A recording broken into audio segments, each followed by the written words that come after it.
Hello everyone. तो आज हम लोग वास्तविक संख्या का जो अगला टॉपिक है जो कि है अंकगणित का आधारभूत प्रमेय, इसको हम लोग पढ़ने वाले हैं।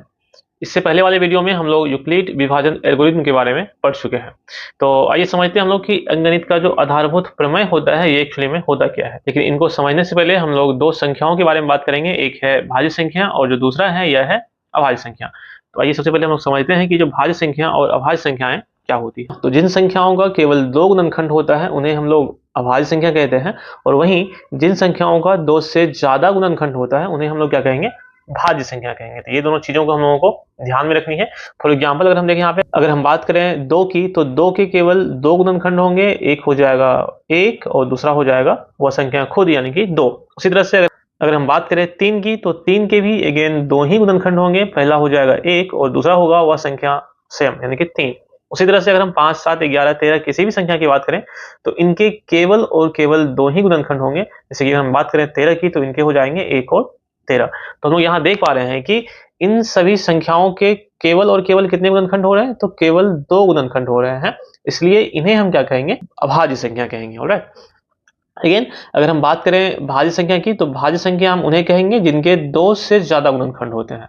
फॉर एग्जाम्पल अगर हम यहाँ पे देखें, जैसे कि हम बात करें 4 की, तो 4 के गुणनखंड जो है यह 1 हो जाएंगे, 2 हो जाएंगे, अगेन 4 हो जाएंगे। तो गुणनखंड कहने का मतलब यह हो गया कि इन सभी संख्याओं से 4 जो है वह पूरी पूरी क्या होंगी, विभाज्य होंगी। अर्थात इनके जो है पहाड़ा के अर्थात इनके पहाड़ा में जो है 1, 2, 4 के पहाड़ा में कहीं ना कहीं 4 जो है यानी कि यह संख्या इनमें आएगा, इसलिए हम इन्हें क्या कहेंगे, इनका गुणनखंड कहेंगे। इसी तरह से अगर हम बात करें 6 की, तो 6 का अगेन 1, 2, 3 और 6 यानी कि इनके कुल मिला के 4 गुणनखंड होंगे। इस तरह से हम लोग देख पा रहे हैं कि जो भाज्य संख्याएं हैं इनके दो से क्या होते हैं, ज्यादा गुणनखंड होते हैं। तो हम लोग यहाँ पे भाज्य संख्या और जो अभाज्य संख्या है इनके बारे में अब समझ चुके होंगे। अब इनकी जो पहचान होती है ये भी हम लोग अभी समझ ही गए होंगे। जैसे अगर हम लोग बात करें अभाज्य संख्या की, तो इनमें हम देखें तो यह केवल एक और अपने आप से ही क्या होती है, विभाजित होती है। और जो अभाज्य संख्याएं होती हैं इनके केवल और केवल दो गुणनखंड होते हैं, अगर हम लोग देख चुके हैं इस बारे में। और जो अभाज्य संख्याएं होती है यह क्या होती है, धनात्मक होती है।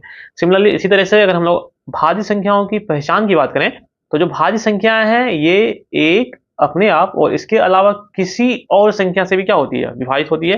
जैसे कि हम लोग देख रहे थे उस केस में, अगर हम 6 की बात कर रहे थे तो यह 1 से और सेम यानी कि 6 से तो विभाजित था ही, और इनके अलावा यह 2 और 3 से भी विभाजित था। यानी कि यह जो है 1 और सेम के अलावा भी किसी अन्य संख्या से भी क्या हो रही है, विभाजित हो रही है। तो इन्हें हम क्या कहते हैं, भाज्य संख्या कहते हैं।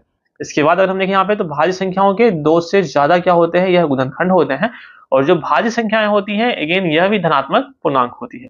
तो इतनी सभी चीजों को हम लोगों ने अभी यहाँ पे सीख चुका है, देख चुके हैं। नेक्स्ट हम अगर बात करें हम अभाज्य गुणनखंड की, तो जो अभाज्य गुणनखंड होती है वह किसी भी संख्या को अगर अभाज्य संख्याओं के गुणनफल के रूप में अगर हम लिखते हैं तो उन्हीं को क्या कहेंगे, हम लोग अभाज्य गुणनखंड कहेंगे। फॉर एग्जाम्पल अगर हम यहाँ पे देखें, लेते हैं हम लोग यहाँ पे 6, तो 6 को हम क्या करते हैं, लिखते हैं 2 गुना 3। तो अगर हम यहाँ देखें तो जो 6 है इनको हम लोग दो अभाज्य संख्याओं के गुणा के रूप में लिखे, यानी कि जो ये 2 और 3 है ये दोनों क्या है, अभाज्य संख्या है। और इन अभाज्य संख्याओं के गुणनफल के रूप में मैंने यहाँ पे 6 को लिखा है। तो ये जो 2 गुना 3 है इन्हें क्या कहेंगे, हम लोग 6 का अभाज्य गुणनखंड कहेंगे। तो इनको निकालने का जो तरीका होता है इन पे भी हम लोग क्या करते हैं, बात कर लेते हैं। जैसे एक एग्जाम्पल लेते हैं यहाँ पे 36, यानी तो 36 का जो अभाज्य गुणनखंड निकालें तो इनके लिए हम लोग एक लाइन खींच लेंगे और इनको हम लोग भाग्य विधि से यानी कि विभाजन विधि से सॉल्व करते हैं। तो सबसे पहले देखें यहाँ पे जो सबसे छोटी अभाज्य संख्या है यह 2 से विभाज्य हो जाएगी, तो यहाँ हो जाएगा 18। अगेन 2 से विभाज्य होगा तो हो जाएगा 9, और फिर अगेन 3 से विभाज्य हो जाएगा तो यह हो जाएगा 3। लेकिन इस केस में हम लोग यहाँ पे देख पा रहे हैं कि जो 36 है इनको हम लोग लिख सकते हैं 2 गुना 2 गुना 3 गुना 3, यानी कि इस प्रकार से 36 को हम लोग इस अभाज्य संख्या के गुणनफल के रूप में लिख सकते हैं। तो हम लोग यहाँ पे भाज्य संख्या, अभाज्य संख्या और अभाज्य गुणनखंड के बारे में समझ चुके हैं, सीख चुके हैं। नेक्स्ट हम लोग आगे बढ़ते हैं और जो आते हैं, जो हमारा मेन टॉपिक है ये है अंकगणित का आधारभूत प्रमेय। अब हम लोग इन्हें समझते हैं। तो इनके बारे में हम लोग यह कह सकते हैं कि प्रत्येक जो भाज्य संख्याएं हैं यानी कि जिनके 2 से ज्यादा जो है गुणनखंड होते हैं को अभाज्य संख्याओं के एक गुणनफल के रूप में हम लोग गुणनखंडित कर सकते हैं या फिर लिख सकते हैं। और यह जो गुणनखंड होता है यह अभाज्य गुणनखंड के आने वाले जो क्रम होते हैं इनको अगर हम लोग इग्नोर करके चले तो यह क्या होता है, हमेशा अद्वितीय होता है। इनको हम लोग एक एग्जाम्पल के थ्रू क्या करते हैं, समझते हैं। जैसे हम लोग यहाँ पे एक एग्जाम्पल लेते हैं 30 का, तो 30 को हम लोग लिख सकते हैं, इनका अगर हम अभाज्य गुणनखंड करें तो यह हो जाएगा 2 गुना 3 गुना 5, तो यह हो जाएगा इनका एक अभाज्य गुणनखंड। अगेन हम 30 को इस तरीके से भी लिख सकते हैं कि 3 गुना 2 गुना 5। अगेन हम 30 को वापस से लिख सकते हैं 5 गुना 3 गुना 2। तो इस तरीके से अगर हम देखें यहाँ पे जो 30 है इनका ये सभी के सभी क्या है, अभाज्य गुणनखंड है।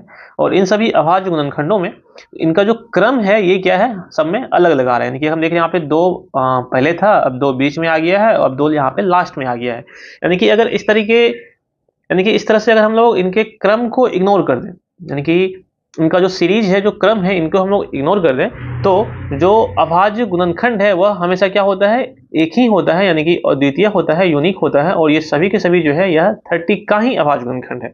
यही यहाँ पे बताया गया है। प्रत्येक जो भाज्य संख्याएं होती हैं इनमें जो अभाज्य संख्याओं का जो एक गुणनफल है, यानी कि जो गुणनखंड है, इनके रूप में जो हम लोग व्यक्त करते हैं, तो यह गुणनखंड क्या होता है, अद्वितीय होता है। कब अद्वितीय होता है, जब इनके हम लोग क्रम को क्या करते हैं, इग्नोर कर देते हैं। ऑलराइट, यानी कि जो इनका क्रम होता है इनको हम लोग इग्नोर करके चलते हैं कि क्रम में कहीं पे भी हम लोग इनके गुणनखंड में जो संख्याएं आ रही हैं उनको हम लोग लिख सकें। तो जो अंकगणित का जो आधारभूत प्रमेय है इनमें यही चीजें जो है वह कही गई है। एंड नेक्स्ट जो पॉइंट है इनको हम लोग समझते हैं। यहाँ पे यह कहा गया है कि एक प्राकृत संख्या का अभाज्य गुणनखंड उनके गुणनखंडों के क्रम को छोड़ते हुए अद्वितीय होता है। यही चीज हम लोगों ने जस्ट अभी जो ऊपर में यहाँ हम लोगों ने देखा था, जो इनके अगर हम लोग जो है क्रम को छोड़ दें, जो इनके सीरीज को छोड़ दें, तो यह क्या होता है, एक अद्वितीय होता है। यानी कि यह एक निश्चित संख्या का, यानी कि एक ही संख्या का क्या होता है, गुणनखंड यह होता है। नेक्स्ट हम लोग एक एग्जाम्पल से देखते हैं कि किस तरह से हम इनका जो उपयोग है, जो अंकगणित का जो आधारभूत प्रमेय है, इनकी जो एक प्रॉपर्टीज है और द्वितीयता वाली, इनका प्रयोग हम लोग किस तरह से क्वेश्चन में करते हैं। यहाँ पे एक क्वेश्चन दिया हुआ है कि संख्याओं 4 पे पावर n पर विचार कीजिए जहां n एक प्राकृत संख्या है, तो ज्ञात कीजिए कि क्या n का कोई ऐसा मान है जिसके लिए 4 पे पावर n अंक शून्य पर समाप्त होती है। अंक शून्य पे समाप्त होने का अर्थ यहाँ पे क्या हो गया कि जो इकाई अंक है ये क्या आएगा, यहाँ पे शून्य आएगा, 0 आएगा। तो अगर हम यहाँ पे देखें तो 4 पे हम कोई भी पावर ले लें, यानी कि 4 पे पावर 1 लेंगे तो 4 हो जाएगा, 4 पे पावर हम लोग 2 ले लेंगे तो यह अगेन 16 हो जाएगा, 4 पे पावर हम लोग 3 लेते हैं तो 64 हो जाएगा। तो हर एक केस में देख रहे हैं कि यहाँ पे 4, 6 या इस तरह की संख्याएं आ रही हैं और शून्य हमको कभी भी यह इकाई अंक पे देखने को नहीं मिलेगा। तो यही हमको यहाँ पे सिद्ध करना है कि क्या इनमें जो है यह शून्य पे समाप्त होती है या नहीं है। तो इनको हम लोग समझते हैं कि किस तरह से इस प्रकार का जो क्वेश्चन आएगा इनको हम लोग सॉल्व करेंगे।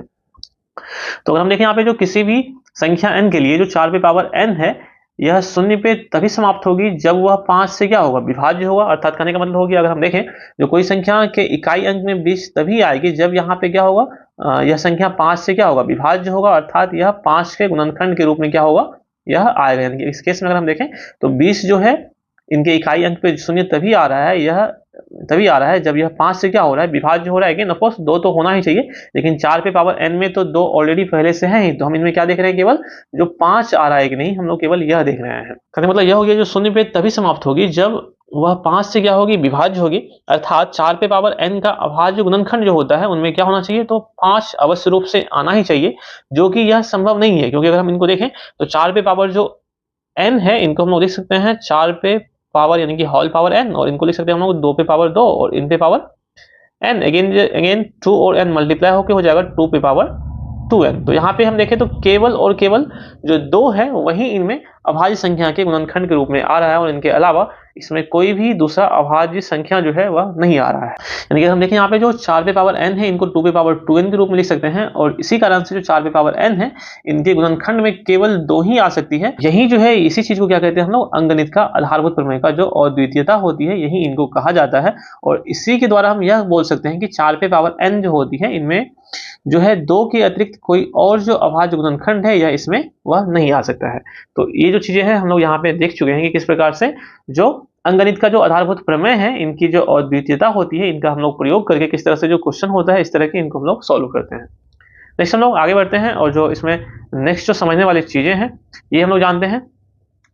जो किसी भी 2 धनात्मक पूर्णांक, अगर हम a और b की बात करें, इनके लिए जो HCF होता है और जो LCM होता है, इनमें एक विशेष प्रकार का रिलेशन होता है। वो क्या होता है, तो यहाँ पे देखें कि पहला संख्या अगर a है और दूसरा संख्या b है, तो इनमें क्या होता है, जो पहला संख्या गुना दूसरा संख्या इक्वल टू हो जाता है इसी दोनों संख्या का जो है LCM और गुना HCF। यानी कि यह एक बहुत ही महत्वपूर्ण जो है, यह एक इंपॉर्टेंट जो हम बोल सकते हैं चीजें हैं, बातें हैं, इनको हमको ध्यान में रखनी है कि किन्हीं भी दो पूर्णांक ए और बी के लिए क्या होगा कि उन दोनों का जो एचसीएफ है और उनका जो एलसीएम है, इन दोनों को जब आपस में हम लोग गुना करते हैं तो उनका जो मान है वह उन दोनों संख्याओं यानी कि ए और बी के गुणनफल के रूप में ही वह आ जाता है। तो इनको हम क्या करते हैं, इनको भी एक एग्जाम्पल के थ्रू क्या करते हैं हम लोग समझ लेते हैं। अगर देखें यहाँ पे जो अभाज्य गुणनखंड विधि है, तो अभाज्य गुणनखंड विधि क्या होता है हम इनके बारे में जान चुके हैं कि अभाज्य संख्या के गुणनफल के बारे में इस तरह से लिखते हैं, एग्जाम्पल भी हम लोग समझ चुके हैं।